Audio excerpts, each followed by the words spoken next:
Hello साथियों। इससे पहले हम लोगों ने या ये कहें कि इससे पहले एक टॉपिक्स टॉपिक्स क्या था, हम लोग न्यूमेरिकल्स पढ़ रहे थे। और न्यूमेरिकल्स में मैंने आपको दो लेक्चर दिए हैं या दो वीडियो के माध्यम से आप तक पहुंचने का प्रयास किया हमने। उसमें पहला समतल दर्पण से कुछ रिलेट रहा। शायद वो सारी बातें एक ही लेक्चर में थी, क्या हो सकता है एक ही लेक्चर में नहीं हो। तो फिलहाल मैंने आपको दो बातें पढ़ा ली है। पहला समतल दर्पण से संबंधित कुछ न्यूमेरिकल्स की बातें की है, दूसरा अवतल दर्पण से संबंधित कुछ न्यूमेरिकल्स की बातें की है। आज हम उत्तल दर्पण से संबंधित कुछ न्यूमेरिकल्स पे चर्चा करेंगे। और फिर उसके बाद जो ये तो फिलहाल इजी क्वेश्चंस है, इसके बाद हम लोग इजी हार्ड क्वेश्चन की ओर चलेंगे जो थोड़े कठिन होंगे। उस सब क्वेश्चनों को कराने के बाद में सब हार्ड क्वेश्चन समतल दर्पण से भी करूंगा, अवतल दर्पण से भी करूंगा, उत्तल दर्पण से भी करूंगा। उसके बाद जो क्वेश्चन आपको हार्ड लगते हो, आपके बुक के क्वेश्चन हो, आप कमेंट बॉक्स में कमेंट करें, मैं आपके क्वेश्चन का आंसर करने का प्रयास करूंगा। फिलहाल हो सकता है ये आपकी बुक के ही क्वेश्चन हो, क्वेश्चन मैच कर रहे हो। ठीक है, 20 सेंटीमीटर और 10 सेंटीमीटर दिख रहा लिखा है। एक वस्तु उत्तल दर्पण के सामने 20 सेंटीमीटर की दूरी पर रखी। सबसे पहले आपको ये पहचानना है कि जो चीज दी गई है वो है क्या। तो आपको ये दिख रहा है दूरी, और किसकी दूरी है वो? दूरी है ना 20 सेंटीमीटर, किसकी है? वस्तु की दूरी है। किससे? दर्पण दर्पण से। जो दर्पण से दूरी होती है वस्तु की, उसको हम यू से शो किया करते हैं, और वो 20 सेंटीमीटर है। कितनी है? और आपका यू चाहे उत्तल का हो चाहे अवतल का हो, नेगेटिव हुआ करता है साथियों। ठीक है, फिर आगे लिखा है दर्पण की फोकस दूरी 10 सेंटीमीटर है। कितनी है? 10 सेंटीमीटर। फोकस दूरी को एफ से बताते हैं हम लोग, और वो है 10 सेंटीमीटर। उत्तल दर्पण की है, उत्तल दर्पण की फोकस दूरी पॉजिटिव हुआ करती है, मैंने आपको बताया होगा। हम लोगों को प्रतिबिंब की स्थिति बतानी है वी, यानी प्रतिबिंब की दूरी कहां से? दर्पण से। ये क्वेश्चन मार्क है आपका। अब इस क्वेश्चन को हल करने के लिए फॉर्मूला सेम रहता है जैसा अवतल दर्पण में हुआ करता था। ठीक, चले मैं चर्चा कर उसको बिठा लेता हूँ, आप लोग क्वेश्चन को नोट करो। मैंने एक फॉर्मूला दिया आप लोगों को, 1/v प्लस 1/u बराबर 1/f। ये फॉर्मूला है, और यहाँ से मुझे v फाइंड करना है। v निकालना है, u का मान 20 है, माइनस का है तो ब्रैकेट में रखूंगा, क्योंकि माइनस और प्लस की पड़ती बिल्कुल नहीं है, इसलिए हम इसको ब्रैकेट में रखेंगे। तू अपने घर में रहा और ये सिर्फ अपने घर में रह दे। ठीक, 1/f का मान 10। अब मुझे v का मान फाइंड करना है। मैं थोड़ा इसको और आगे लेके चलता हूँ। तो ये माइनस का और ये प्लस का, मजबूत कौन? माइनस का, तो माइनस रह जाएगा, प्लस का है। मजबूत कौन? माइनस। माइनस क्या बचा आगे? 10। ठीक, फिलहाल मैं इसको इरेज करूंगा, ये मेरे अब किसी काम का नहीं। 1/v बराबर v का मान चाहिए हम लोगों को। और हमने आपको सिखाया होगा कि जिसकी वैल्यू चाहिए वो हमेशा अकेला होता है। जैसे आपको पता है कि अगर आप किसी बड़े लक्ष्य को प्राप्त करना चाहते हैं तो आपको अकेला चलना पड़ेगा। दुनिया आपके पीछे तब आती है साथियों जब आप किसी चीज में सक्सेस हो जाएंगे। उससे पहले वो आपको वो बैक करेंगे, पकड़ के खींचेंगे। जैसे आप किसी पहाड़ी पर चढ़े और वहां चढ़ेंगे तो आपको कुछ लोग पीछे से पकड़ के खींचेंगे, पुछिया पकड़ के, आप पीछे चले आओ। जब चढ़ जाएंगे तब आपके पीछे लोग आने का प्रयास करेंगे कि हम भी यहाँ चढ़ सकते हैं। फिलहाल ठीक है, हम आगे चलते हैं। 1/10 पहले से यहाँ है, मैंने इसको नोट किया। ये वाला इधर आया, यहाँ पे किसका चिन्ह दिख रहा है? माइनस का। जब ये पार से वही पार जाती भैया तो कैसे चिन्ह बदल जाए, कि क्या आएगा? प्लस के। कितना आएगा? 20। ठीक, फिर से बताया मैंने आपको, किसका चिन्ह आया? प्लस का। चाहे प्लस का है चाहे माइनस का है, क्या करना है आपको? क्रॉस मल्टीप्लिकेशन, क्रॉस मल्टीपल, चाहे दुनिया इधर की उधर हो जाए। ठीक, तो मैंने कर दिया, लो क्या कर दिया, क्रॉस मल्टीपल। 20 का 1 में गुणा 20 के नम 20, 10 का 1 में गुणा प्लस का चिन्ह लगाए, पहले 10 लिखे, 10 के नम 10, और फिर 10 का 20 में गुणा करें तो 10 दूना 20, एक जीरो डाल लें, कितना बन गया ये 30। 1/v बराबर 30/200। एक जीरो से एक जीरो गया, क्या गया, एक जीरो से एक जीरो गया, क्या बचा साथियों, 1/v बराबर है ऊपर 3 नीचे 20। क्या किसी संख्या से ये दोनों संख्या कर सकती हैं, पॉसिबल नहीं है, ठीक। ये 3 से कटेगा तो ये 10 2 से कटेगा, तो किसी एक संख्या से दोनों संख्याएं कटे ऐसा पॉसिबल नहीं है। तो हम लोग करते क्या है, मैं इसका यहाँ गुणा करता हूँ 3v, और मैं इसका यहाँ गुणा करता हूँ 20, v बराबर 20/3।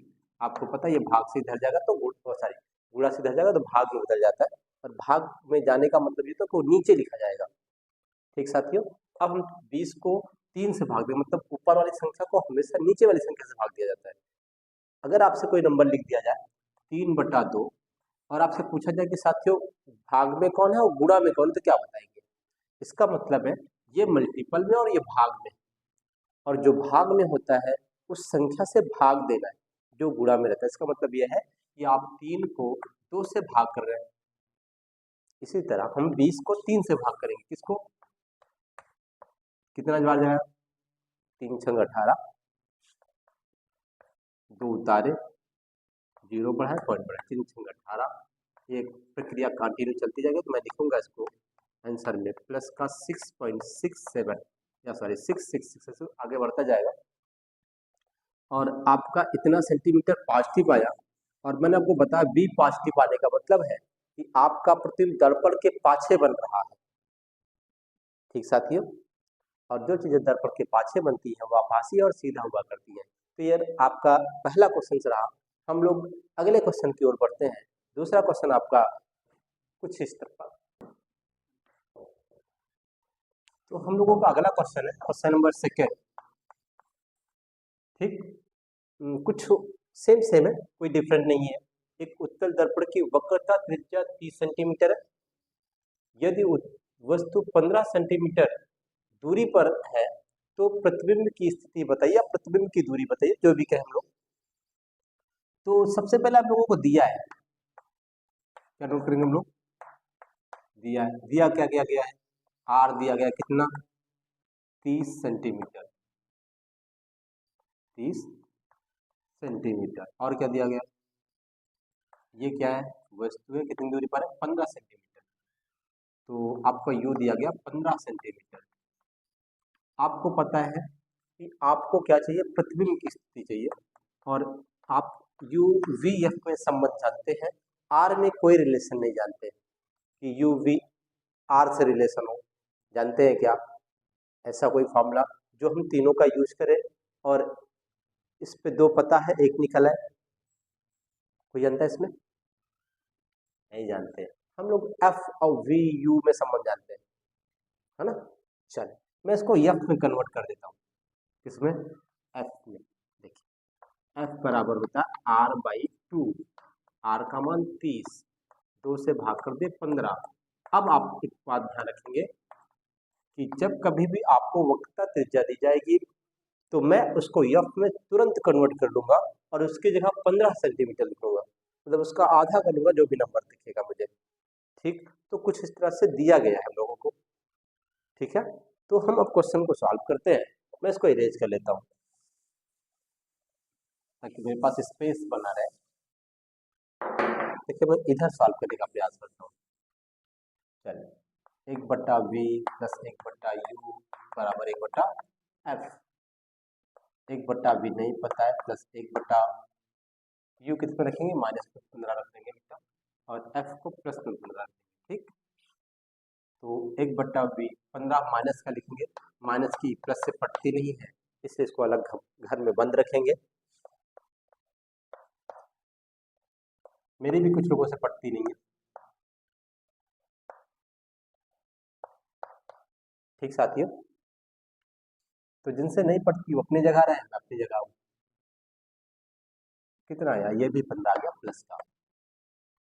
ठीक, 1/v प्लस माइनस की आपस में लड़ाई होती है जिससे पड़ती नहीं है, हमेशा माइनस वाला जीतता है। ठीक, प्लस गायब हो गया, 1/15। ये वाला 15 उस पार गया, किसमें आया साथियों, प्लस पे गया। इतना हम लोग जानते हैं। माइनस इसको उधर ले गए तो प्लस में, ये वाले 15 को पहले लिखे, इसको इधर लेके आए, बराबर के वह पार, नारिया यह पार से वह पार। तो ये कुछ इस तरह से। अब आप मैथ में कुछ बातें जानते हैं कि अगर इसका हर बराबर हो तो आपको क्रॉस मल्टीपल करने की जरूरत नहीं है, तब क्वेश्चन आसान हो जाता है। हम डायरेक्ट ऊपर वाले नंबर को जोड़ लेते हैं, एक ये मिला के 2, और नीचे के हर में जो आपको संख्या दिख रही है, दो संख्याएं सेम सेम है, एक संख्या को नोट कर लेना है। ऐसा तो जानते होंगे। ठीक, मैं इसको इरेज कर देता हूँ जो दिया गया। तो आपका आया पहले इसका गुणा, ये 2v आ गया साथियों, फिर इसका गुणा 15 आ गया। ठीक, यानी पहले v का 2 में किया तो 2v, इसका 1 में किया तो 15। अब v का मान 15 का, तो v का मान निकालना है, तो 2 को वह पार, और यह साइड गुणा में है और यह साइड आई तो क्या मान, अरे भाग में। और अगर हम 15 का 2 से भाग दे तो 7.5 आई, कितना वो क्या था के प्लस का 7.5 सेंटीमीटर आया। और आपको मैंने अभी भी बताया, अगर कोई नंबर प्लस का आएगा तो प्रतिबिंब दर्पण के पाछे बनेगा, किसी से बताइएगा नहीं इस बात को। मैं आज नेक्स्ट टॉपिक्स की ओर चलूँगा। एक टॉपिक्स आपका छूट गया है मेरे ख्याल से, और उसको मैं लेके आपको बताता हूँ फिलहाल, और उसमें बहुत ज़्यादा नहीं बताऊँगा क्योंकि उस पर ज़्यादा जाएंगे तो हम लोग वो क्या बोलेंगे उसको, इंटर लेवल पर जाऊँगा, हाई स्कूल लेवल पे रहूँगा। ठीक साथियों, तो मैं नेक्स्ट टॉपिक्स को चलता हूँ। फिलहाल मैंने आपको समतल दर्पण से संबंधित, अवतल दर्पण से संबंधित, उत्तल दर्पण से संबंधित कुछ न्यूमेरिकल्स करवाए। ठीक, इस तरह के क्वेश्चन जो भी हो, पहले वो आप अपनी कॉपी की बुक से प्रैक्टिस करें, उस पर जो समझना है वो कमेंट बॉक्स में कमेंट करें। फिलहाल इससे और हार्ड क्वेश्चन, कठिन क्वेश्चन जिसको हम लोग कहते हैं, मैं लेकर नेक्स्ट डे आपको पुनः मिलूंगा। तब तक के लिए मैं अगले टॉपिक्स की ओर चलता हूँ। उस टॉपिक्स का नाम है, देखिए साथियों, हम लोगों का नेक्स्ट जो टॉपिक्स है वो है रेखीय आवर्धन। ठीक, और एक सेकेंड वेट करिएगा। हाँ ठीक है, हम लोग चलते हैं। देखिए, हम लोगों का जो नेक्स्ट टॉपिक्स है वो है रेखीय आवर्धन।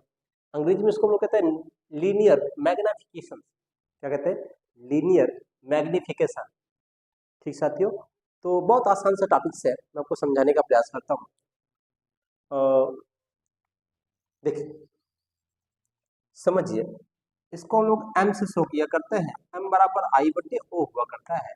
I है किसी दर्पण द्वारा बने प्रतिबिंब की लंबाई, किसी दर्पण द्वारा बने प्रतिबिंब की लंबाई, और जो O है साथियों वो वस्तु की लंबाई। क्या है, वस्तु की लंबाई। तो हम कह सकते हैं साथियों कि किसी दर्पण द्वारा बने प्रतिबिंब की लंबाई तथा वस्तु की लंबाई के अनुपात को रेखीय आवर्धन कहते हैं, और इसे हम यम से शो करते हैं। हम कह देंगे यदि प्रतिबिंब की लंबाई आई हो और वस्तु की लंबाई को हम ओ से बताएं, तो हम लोगों का जो रेखीय आवर्धन आएगा वो एम बराबर I/O के बराबर आएगा। ठीक है, किसी को कोई समस्या नहीं होनी चाहिए। ठीक साथियों, मैं इसको इरेज करता हूँ और आपको टॉपिक्स लिख के देता हूँ, आप लोग नोट कर लें। मेरे कहने का मतलब है किसी दर्पण द्वारा बने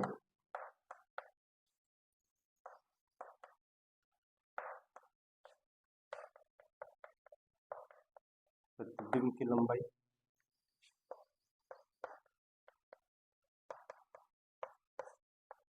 तथा वस्तु की लंबाई के अनुपात को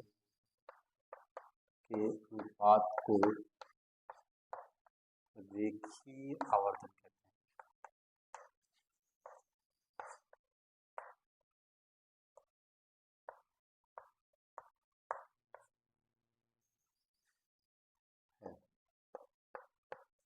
मैं नए नोट कर लेता हूं।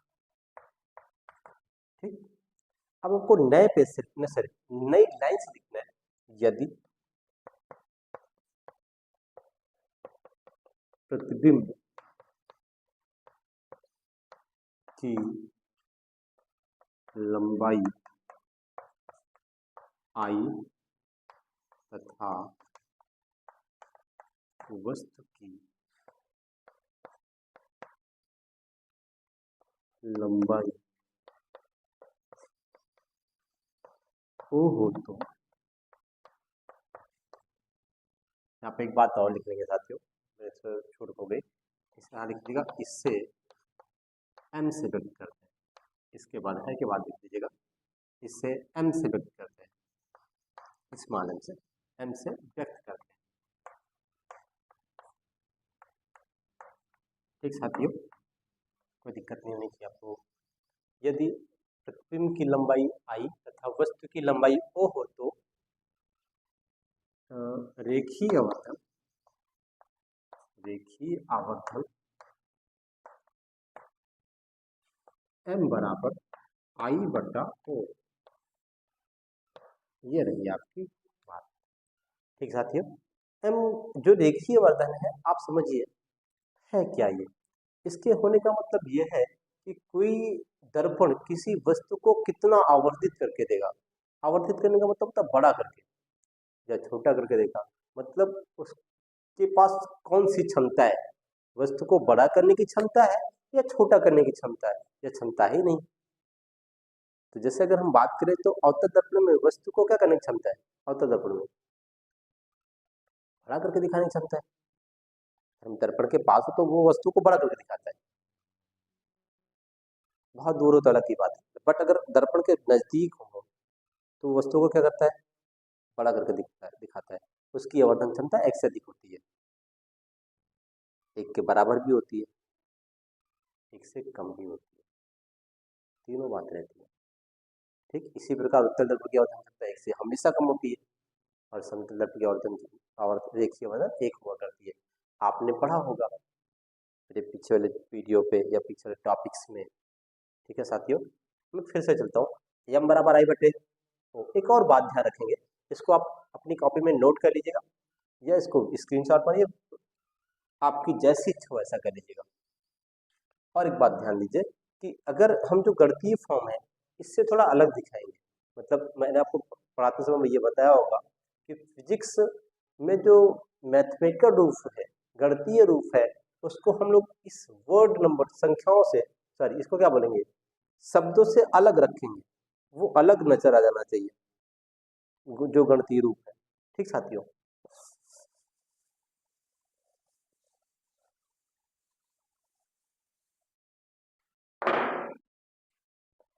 अब एक बात और ध्यान रखेंगे, m बराबर नोट पर बना लें NOTE, इसका साथियों डेरिवेटिव हुआ करता है, लेकिन आपके हाई स्कूल में नहीं है, ये 12th लेवल की बात है, इसलिए हम लोग केवल यहाँ फॉर्मूला सीख लेंगे ताकि ये हमारे न्यूमेरिकल को हल करते समय काम आ सके बस, बाकी इसकी कोई जरूरत नहीं है। इस बात को याद रखिए। ठीक, इसका मतलब साथियों ये है, पहला नंबर ये है कि m बराबर I बटे O भी हो सकता है, दूसरा नंबर ये है m बराबर B बटे O भी हो सकता है, और तीसरा नंबर ये है कि I बटे O बराबर B बटे U भी हो सकता है। हम तीनों में किसी का यूज कहीं कर सकते हैं। ठीक साथियों, तो थैंक यू हमारे साथ इस वीडियो में इतने देर बने रहने के लिए।